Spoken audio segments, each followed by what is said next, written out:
Oh iya. Kalau saya boleh tahu masalahnya apa Bu ya? Sebenarnya ada beberapa masalah. Di antaranya siswa-siswa ini, ada beberapa siswa yang seringkali saya jumpai mereka itu kurang fokus atau ada lagi juga ada yang kurang disiplin dalam ketika pengajaran saya. Kemudian saya itu pengen bagaimana caranya kelas saya itu kondusif, kemudian anak-anaknya itu menjadi disiplin dan mereka itu fokus dalam belajar. Bisa diceritakan mungkin permasalahan-permasalahan apa saja yang menjadi titik tekannya? Oke, salah satu contohnya tadi ketika saya belajar itu ada anak yang berbicara sendiri, bicara berdua sama temannya, teman sebangku. Kemudian ada juga anak yang bermain gadget ketika saya menjelaskan. Kemudian ada juga anak yang mengantuk ketika saya jelaskan. Gitu. Apakah ada saran atau solusi untuk menyelesaikan masalah tersebut, Pak? Oh iya. Mungkin kita awal dari apa yang Bu Ayu rasakan ketika suatu permasalahan itu terjadi. Ya, otomatis kelas itu kurang ketika saya menjelaskan, otomatis apa ya, suasana kelas itu kurang kondusif, jadi mengganggu anak-anak yang lain ketika pembelajaran. Dan faktor lain itu menurut Bu Ayu bisa mempengaruhi kenapa siswa itu sampai berbuat begitu. Mungkin ini Pak, salah satunya adalah mungkin materi yang saya jelaskan itu kurang menarik, kemungkinan juga metode atau cara ajar saya itu yang kurang menarik, variasi mungkin. Kalau Bu Ayu bagaimana biasanya mengelola kelas untuk melatih dan menjaga keterlibatan siswa? Kalau dari saya hanya menegur siswa yang misalkan ada yang ngantuk gitu. Ya cukup saya panggil namanya, kemudian saya tegur. Kemudian jika ada siswa yang bermain HP, itu saya tegur juga. Kemudian ada yang ngobrol, itu saya tegur. Jika ada yang ngantuk, saya bangunkan. Sudah cukup itu saja. Hal itu udah kondusif menurut Bu Ayu. Kalau menurut saya belum sih Pak. Di sini saya ingin menanyakan ke Pak Jenengan, mungkin Jenengan punya solusi bagaimana cara mendisiplinkan siswa agar di kelas itu pembelajarannya lebih kondusif dan biasanya. Ya, ini itu sudah bagus apa yang sudah Bu Ayu lakukan. Mungkin ada lagi metode pembelajaran yang sekiranya perlu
pertama saya mengajak siswa untuk mendiskusikan aturan. Jadi saya punya aturan, kemudian saya ajak semua siswa untuk mendiskusikan kira-kira aturan ini itu sesuai atau tidak untuk mereka.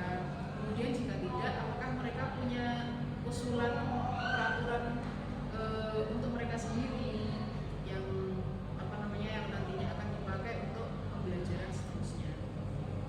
Kemudian rencana konkretnya Bu Ayu memperbaiki situasi kondisi kelas bagaimana? Yang pertama, saya akan membuat aturan kelas bersama siswa agar mereka itu merasa bertanggung jawab atas kedisiplinan kelas.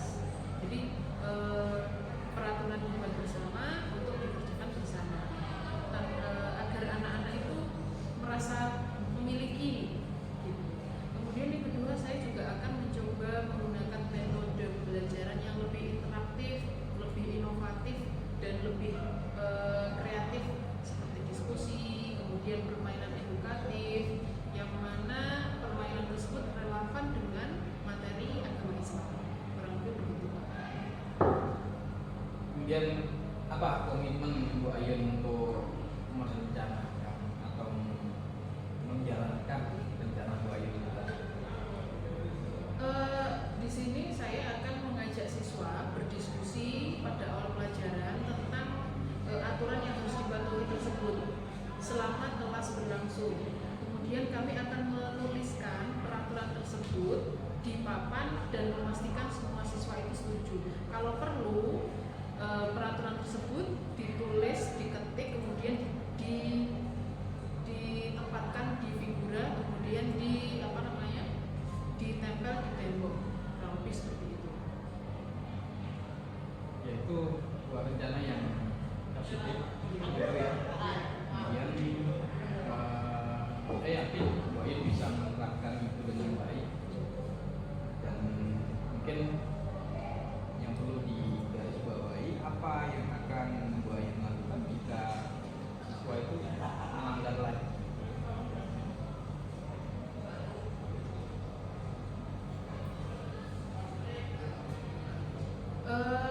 Jika ada siswa yang melanggar, maka saya akan memberikan peringatan sesuai aturan yang telah disepakati. Tetapi juga saya akan memberikan pendekatan personal agar siswa tersebut memahami betapa pentingnya disiplin. Gitu. Ya, itu sebuah langkah konkret yang bagus. Saya sangat mendukung sekali. Bu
Ayun bangga bisa dilakukan sebagai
mubadir, ya.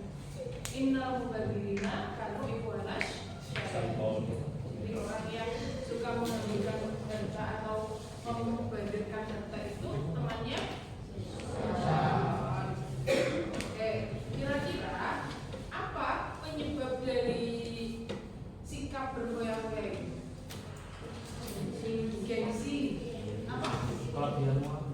Iri, benar. Karena dia melihat teman-temannya, ya beli HP iPhone. Terus habis itu beli sukanya jajan, akhirnya dia ikutan. Kemudian misalkan dia ibu sosialita, yang satu punya mobil Mercy, ternyata dia iri. Teman saya punya mobil Mercy, saya harus punya. Akhirnya dia beli mobil Ferrari, Lamborghini dan lain-lain.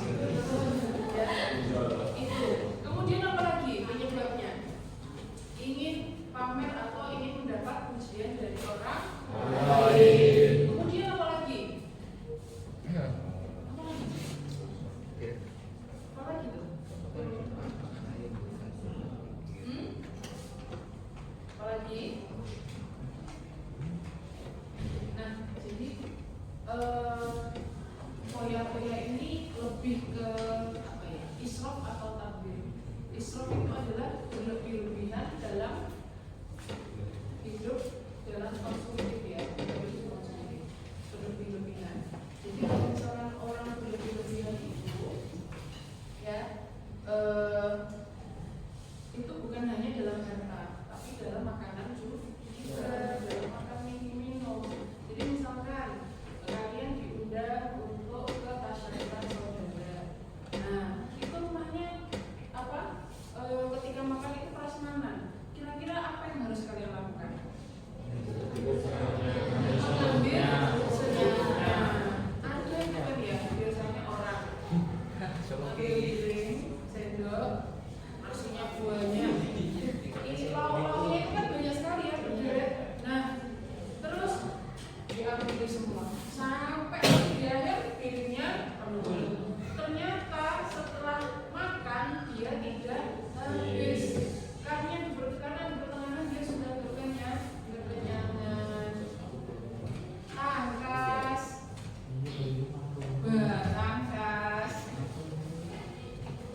tangkas. Coba bisa jelaskan apa yang dimaksud dengan pola hidup konsumtif? Apa kas? Apa kas? Pola hidup konsumtif.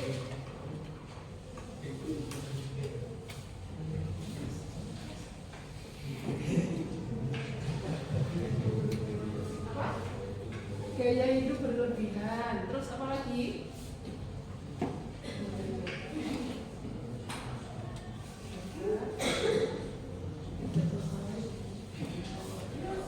Apa?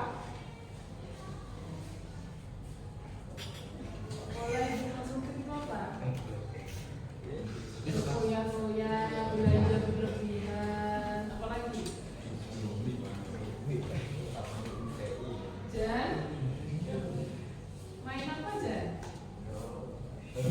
HP-nya baru dulu Jan.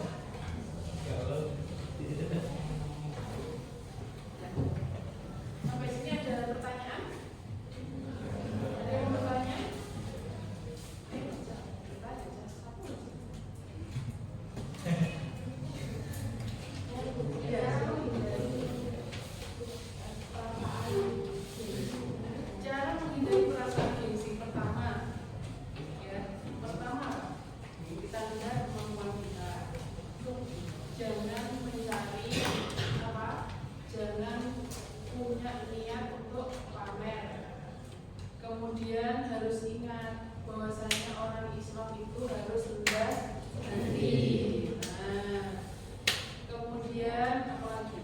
Kita itu hidup untuk mencari ridho Allah. Kalau kita mencari ridhonya manusia, maka tidak ada ujungnya. Semua hal pasti ingin kita capai ketika kita mencari muka dunia manusia. Gitu ya.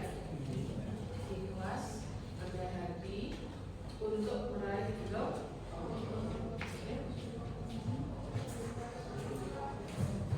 Ada pertanyaan lagi? Ada pertanyaan lagi? Tidak ada? Oke. Untuk tugasnya, tugas kelompok ya. Nanti Bu Ayu bagi menjadi 4 kelompok. Bu Ayu diberi tugas membuat video pendek. Ya, durasi maksimalnya 10 menit, durasi minimalnya 3 menit. Oke.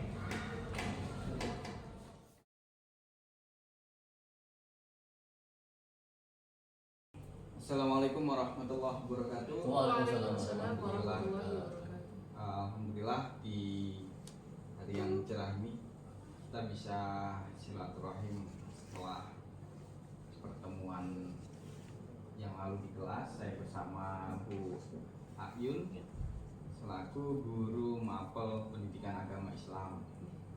Waktu itu Bu Ayun mengeluhkan kepada saya mengenai proses pembelajaran yang kurang efektif di kelas 10 2. Materi yang kita sampaikan waktu itu kalau tidak salah cara menghindari hidup berfoya-foya, kemudian dia sum'ah dalam pelajaran PAI Bu ya.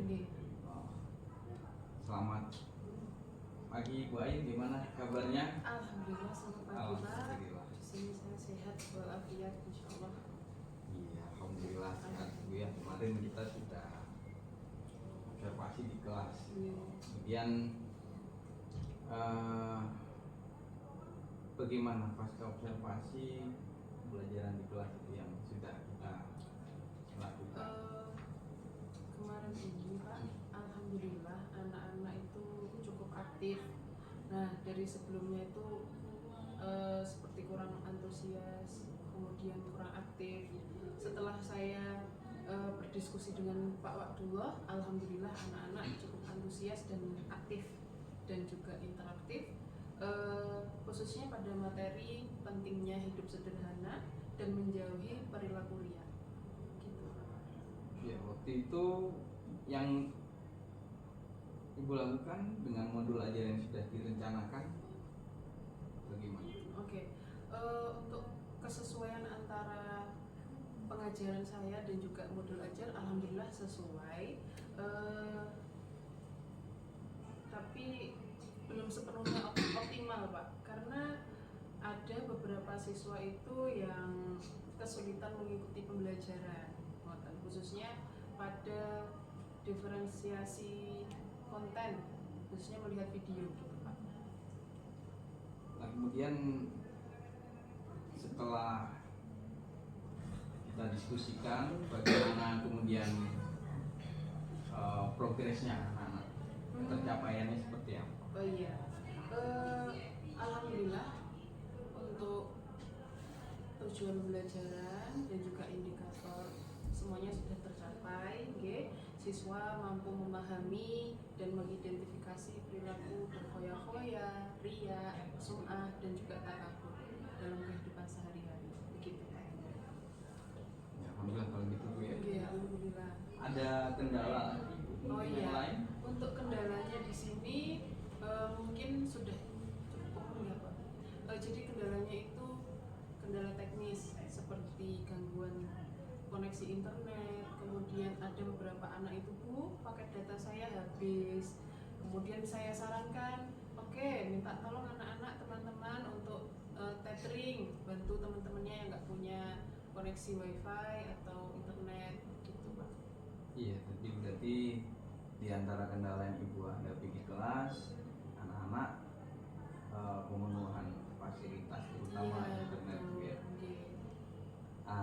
Kemudian untuk langkah atau rencana ke depan berikutnya.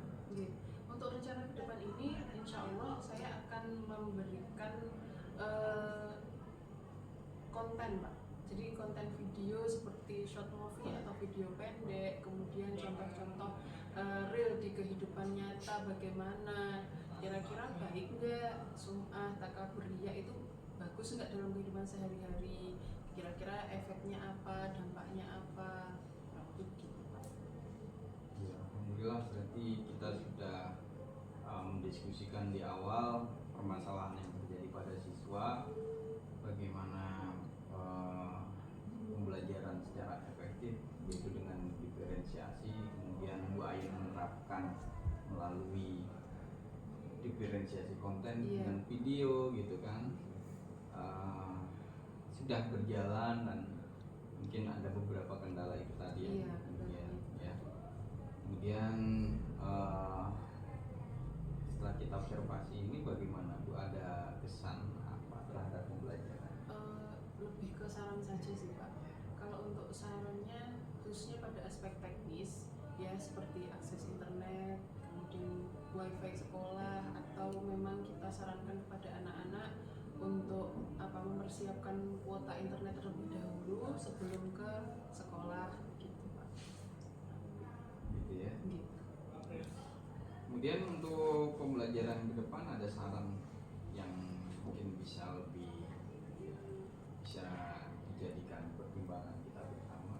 Oh iya, untuk saran kedepannya agar pembelajaran itu lebih interaktif, kemudian metode pembelajarannya mungkin lebih variatif lagi, kemudian anak-anak juga kita ajak untuk lebih kreatif gitu Pak.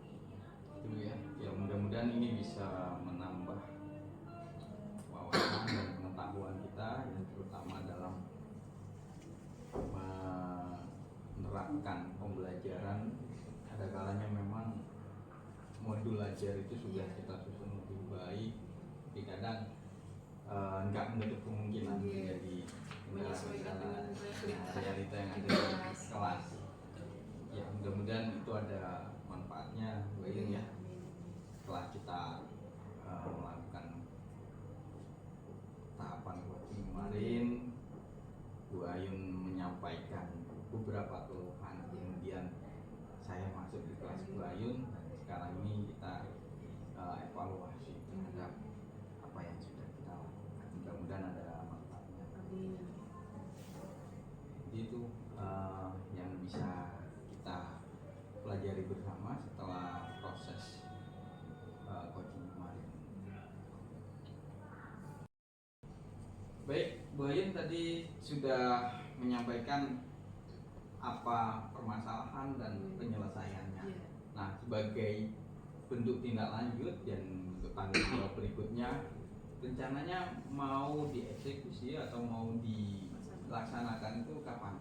Oke Pak, melihat keadaan sekarang ini, minggu depan dan seterusnya itu sudah mulai ujian akhir semester, maka insya Allah akan saya laksanakan semester depan, semester yang akan datang. Begitu. Semester depan sesuai dengan kalender akademiknya karena ujian gitu ya. Ya mudah-mudahan dapat terlaksana dengan baik ya. Jadi itu tadi manfaat kita yang terakhir adalah penekanan pada ya kalau sudah ada jalan keluar bisa segera dieksekusi bersama.